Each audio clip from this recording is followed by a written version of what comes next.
Have you ever wondered why Elon Musk, the richest man on Earth, officially draws a salary of $0? Or how Jeff Bezos went years without paying a single cent in federal income tax, while his net worth grew by billions every single month? You might think, oh, they're just hiding money in offshore accounts or breaking the law. But the truth is much more fascinating, and it's 100% legal. While you're out here giving 20, 30, or 40% of your paycheck to the government, Wall Street whales and crypto moguls are using a secret playbook called the Holy Grail of capitalism. Today, I'm pulling back the curtain on the mechanism that lets them buy super yachts without ever selling a single share of stock. I'll show you how they use bank loans to make the IRS powerless. We're breaking down the buy, borrow, die strategy, tracking crypto whales' wallets, and showing you how you can use these exact hacks in your own portfolio. Stay until the end, because what I'm going to explain about DeFi loans will change the way you think about hodling Bitcoin forever. Let's dive in. Let's start with the basics. Most people think like this. I bought a stock for $100. It went to $1,000. I sell it, take my $900 profit, and pay taxes. That is the poor investor mindset. Billionaires play a completely different game. Step 1. Buy. They buy assets that appreciate over time, but don't necessarily pay a dividend. This could be Tesla stock, Amazon, or their own company shares. As long as the stock sits in their portfolio, it's just paper gains. Under the law, you don't owe the government a dime until you hit that sell button. Step 2. Borrow. The real secret. This is where the magic happens. Instead of selling $100 million in Tesla shares to buy a new mansion, Elon Musk goes to a bank, think Goldman Sachs or Morgan Stanley. He says, here is $1 billion worth of my shares as collateral. Give me a $100 million loan against it. The bank loves this. The stock is great security. They give him the cash at a tiny interest rate, maybe 3 or 4%. Why is this a genius move? Zero taxes. A loan is not income. It's a debt. According to the tax code, you don't pay taxes on borrowed money. He just got $100 million in cold, hard cash, and it's completely tax-free. Compound growth. While he's spending that loan money, his Tesla shares are still growing at 10 to 15% a year. That growth completely eats the interest on the loan. He's getting richer while spending money. Step 3. Die. It sounds dark, but it's the ultimate tax hack.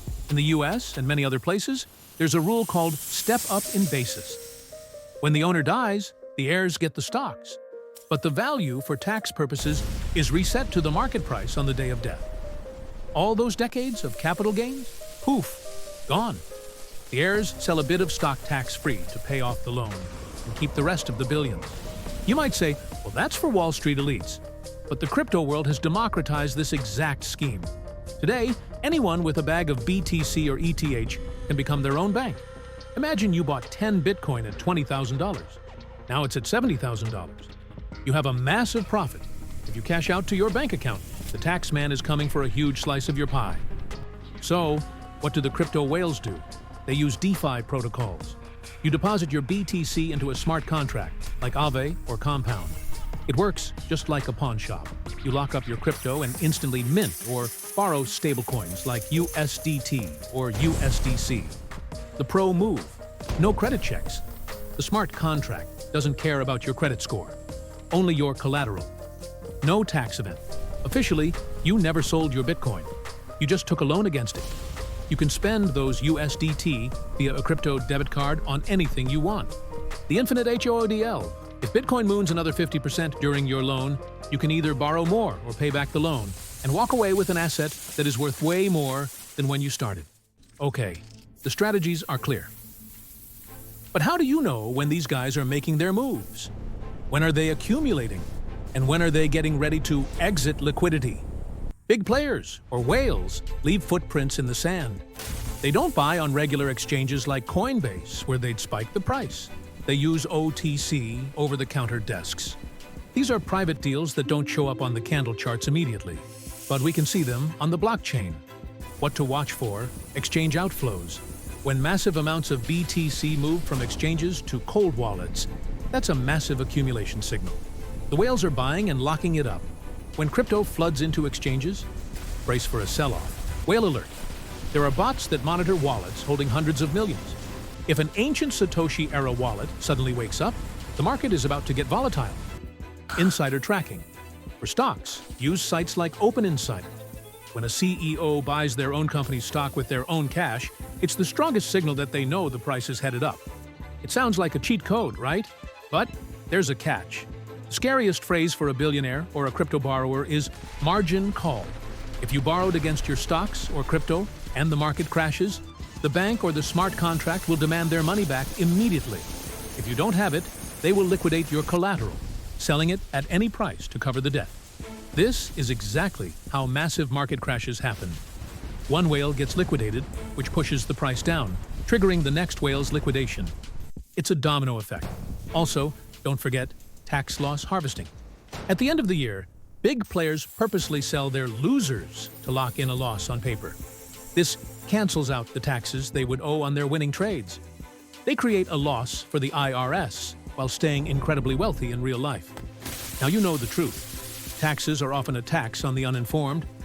The wealthy don't play by the earn and pay rules. They play by the own, grow, and borrow rules.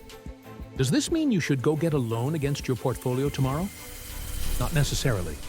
This strategy requires ice-cold risk management, but understanding how the big money avoids taxes gives you an edge. You can start small, explore DeFi protocols, track insider buying, and most importantly, never sell your best assets unless you absolutely have to. Remember, wealth comes from owning, not just spending. Which of these methods shocked you the most? Drop a comment below. Do you think this system is fair?